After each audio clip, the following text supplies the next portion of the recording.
Right, this is a response to Ray. Just out and about on a walk, and I thought I would do this response to you, Ray, if you're watching or when you're watching. You left a comment on video about the scrumpy, homemade scrumpy that I make, and I usually put 12 ounces to the demijohn and of sugar I'm talking about now, and it's the overall or the ending result is 9%, give or take. It hovers around 9%. If you've got hydrometer, if you know how to use it, see my playlist. I've got a playlist on my channel, tells you all about how to make scrumpy and what have you. But yeah, you asked a question. You said, oh, you've made another batch of scrumpy and you've put 16 ounces of sugar in it. How strong will that be, and will it be safe to bottle it? And instead of answering your question in the comments, I thought I'd do a response. Alright, firstly, your first question. Obviously, the more sugar you put at the beginning in the liquid, the stronger the drink's going to be. The more the yeast has got more sugar to work on, so there's going to be more alcohol. But what can happen is, for various reasons, you can get what's called a stuck fermentation. And what that is what happens is the yeast will just suddenly stop working on the sugar and just die. So what you're left with, it works on so much of the sugar, and then, like I say, it'll die, but there's still sugar still left in the liquid. So you're going to get you'll have a certain amount of alcohol in it, but you'll have a very sweet and sickly drink. Stuck fermentations, like I say, could for various reasons. If you haven't cleaned your demijohn, if you haven't sterilised it, bacteria will attack the yeast and what have you and kill it. If you don't use an airlock, it'll oxidize. That'll can cause a stuck fermentation.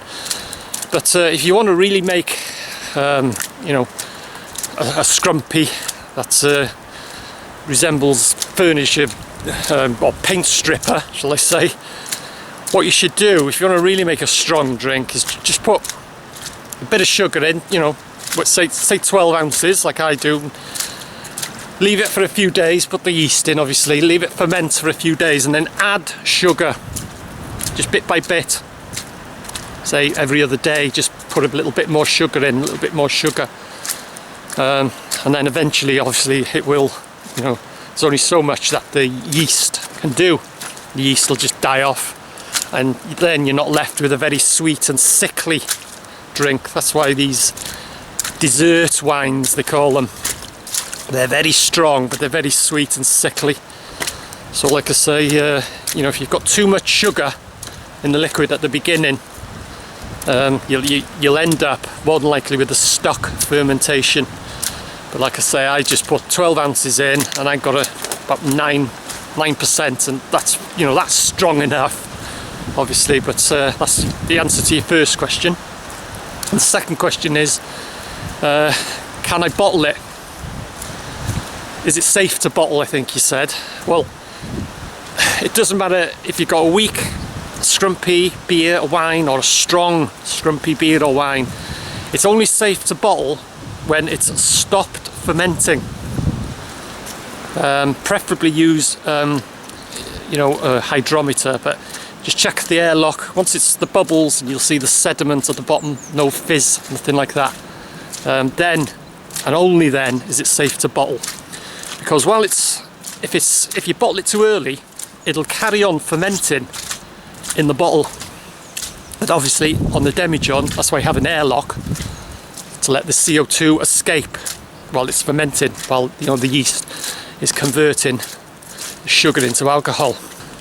Yeah, where was I? Yeah, if you bottle it too early, it'll carry on fermenting in the bottle. Of course, with a bottle, you cap it, you crown cap it, you seal it, and of course the pressure is going to build up and build up. There's nowhere for the CO2 to escape, so your bottle's just going to explode. So, like I say, a lot of people think, oh, I put a lot of sugar in, and is it going to be safe to bottle? It's safe to bottle once it's finished fermenting. So I hope that's answered your questions, Ray. And if anyone's watching this and you want to make your own scrumpy, I have a playlist on my channel.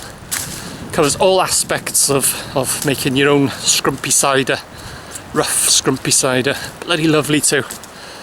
The equipment you need, actually how to do it, obviously, the equipment you need and how to use a hydrometer and all sorts. Anyway, it's very, very simple. So anyway, carry on with my walk now. Hopefully I won't bump into any more of them dogs. I hate them dogs there, they shouldn't be fucking out. Bastards they are. Anyway, let's keep going.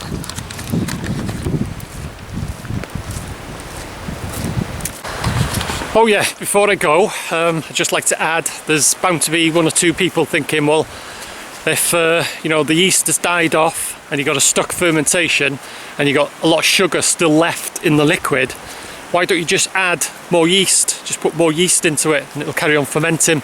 Well, it won't. What happens is the old dead yeast gives off some sort of chemical reaction, and the fresh yeast, it stops that converting the sugar that's left in the liquid. It'll prevent it from converting that to alcohol, so the fermentation won't restart. So I just thought I'd add that. Anyway, going now, carry on with the walk.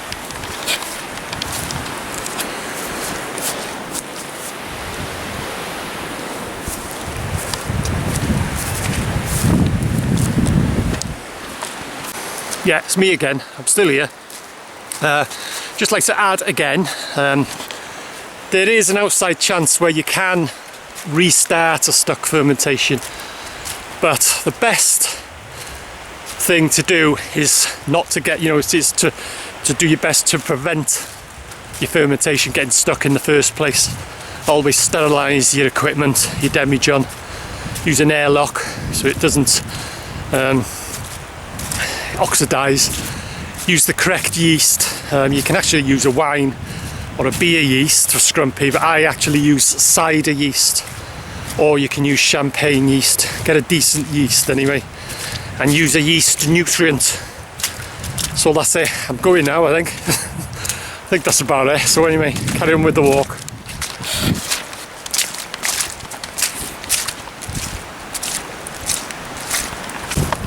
Yeah, it's me again.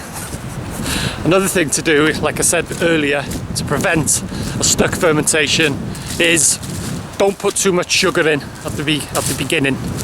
So that's it now. I think I've covered everything. I think. Anyway, I'm going now. Carry on with the walk. Although I said that before, didn't I? Anyway, see ya.